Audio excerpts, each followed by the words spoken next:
Hello everyone, my name is Renee Burns and this is our case study for EDL 856. Alright, so let's summarize the case.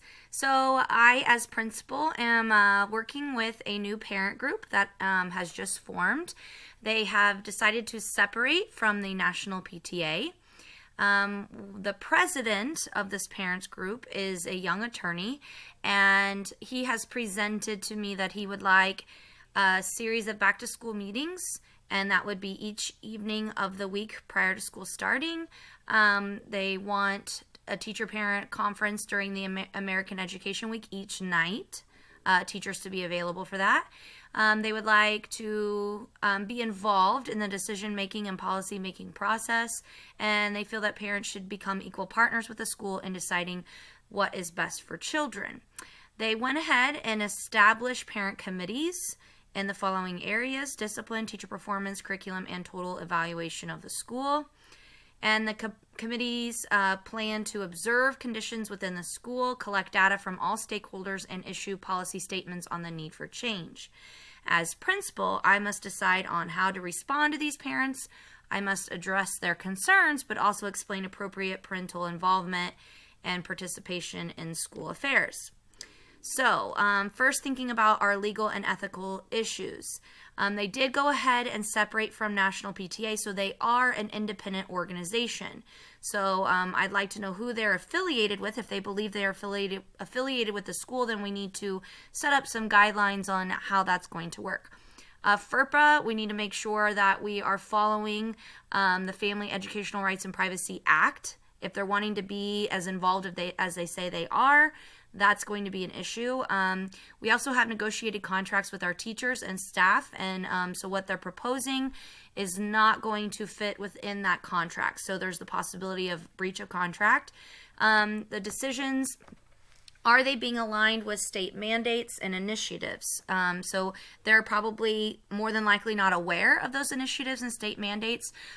So that could possibly be an issue. Teacher privacy, equity for all. They more than likely, if they're not from the educational background or have degrees, they probably have a lack in professional training, and it's going to cause a lot of confusion, which is going to possibly end up having some ethical issues with that. So to synthesize, as the building principal, I need to engage collaboratively with our newly formed parent group to legally and ethically address their concerns while working together to promote student development and the success and well-being of all students. So here we have kind of, it's separated into categories here. For the people involved, internally we have myself as the principal, our students, and our staff. Externally, we have all parents. We're not aware of how big this parent group is, but we are dealing with some members within this new parent group, the president being a young lawyer, and our community members. So there's a lot of unknowns within this entire case study. How many parents are part of this group? If it's only a few, that is very different than a very large group being involved. Who decided to separate from the National PTA? Who are they affiliated with? I'd like to know more about my own personal experiences as a leader, my strengths, my weaknesses. It says that I am really unaware of any issues. Is that because I am not doing my job effectively or being part of the important discussions? I'd like to know more about me as the leader. The place. We don't really know much about our school or our community. We don't know the demographics of our community or our school. Are there other schools within the community? And so then the program, parent group, is an independent organization. It states that there really aren't any prior issues indicated before this meeting. We know that they wanted to be more involved at our last meetings that I was in attendance of, and that they were separating ties with the National PTA, but really there were no other issues discussed. Previous success with the parent-staff picnic, we know that that was a successful event, and then we know that the previous PTA helped with the bond referendum. The unknown, are we in elementary setting? Are we public, private? How many members are within this group? So there's a lot of unknowns moving forward. To review and prioritize, there's definitely some potential cause of damage to all stakeholders: students, staff, school, and community. There's also possible damage to the school climate if this moves forwards. The trust between all stakeholders, staff morale, and relationships are a big concern. So I need to consult with the other leaders throughout the district, whether that be other principals in other schools, maybe it's the superintendent. I need to have some discussions. I need to investigate and gather more information before making any decisions. I should not act until I've consulted with others and gathered more information about this conflict. So some of the possible options I have here is to agree with their demands. I could move forward with everything they're wanting, and just go ahead and let them go for it. I could table the concerns and continue with our past practices. So go, say I'd like to have this discussion with you, but now's not the time. Let's go ahead and move throughout this year with our picnic that we've done in the past and move that way. That way it'd give me a little more time to think about the concerns they have. I could gather information. I could look at their concerns. I could present guidelines, legal, ethical things that we must follow. If they truly want to be affiliated with our school, then it needs to be a team effort. And the expectations that I have as a building leader follow these guidelines. I need to extend invitations. Have all parents, I was not aware of the meeting that happened last week. Have all parents been invited to this? It should be an open invitation to all stakeholders. And then once we've done that, we can collaborate. That's option 3. And then I could just refuse their demands. That would be option 4. So here I have a chart here with each category and some of the pros and cons to each. So if I agree with the demands, the members that are currently part of that organization will be content.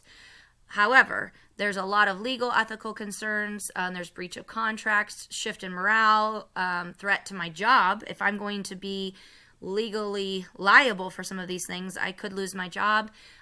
Student confidentiality is going to be an issue. So lots of negatives for that one. I could table the concerns, continue with past practices. This wouldn't really be any changes for our staff or students. It would give me some more time to collect more information. However, I might have some upset members who then might go rally others, which would not be a great idea either. So if I gathered information, presented some guidelines, extended invitations, and collaborate, the pros would be I'd make my decisions sound on data. They'd be based on data, based on student success and well-being. The decisions would be legal and ethical. I would allow others to be a part of the parent group, and I would cultivate relationships. However, this is going to be a time commitment. Moving on to refusing demands, I would continue to be legal, but I would have upset members. I would have no more parent support.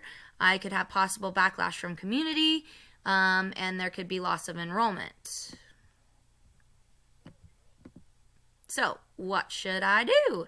I'm going to gather information, I'm going to present guidelines, I'm going to extend the invitations, and I'm going to collaborate. This is going to be best for all stakeholders, and it's going to be welcome for all and focused on equity for all. So, how can I implement this? First, I'm going to collect the information about the new parent group. I want to know how many is involved. I want to know how this all came to be. I'm going to reach out to my other leaders, my support team, and I'm going to develop guidelines for this new parent group to follow. Guidelines that promote student development for all and determine legal and ethical concerns and address those within the guidelines. I'm going to extend invitations for all parents. I'm going to share the meeting dates and make accessible to all. To address their concerns, I'm going to work collaboratively and be open to their suggestions. And if they want to be affiliated with the school, then they must agree to follow the legal and ethical values of the school. They're going to align their goals with the mission and the vision of our school, and we're going to be focused on the best for all students and staff. I thank you for listening. Thank you so much.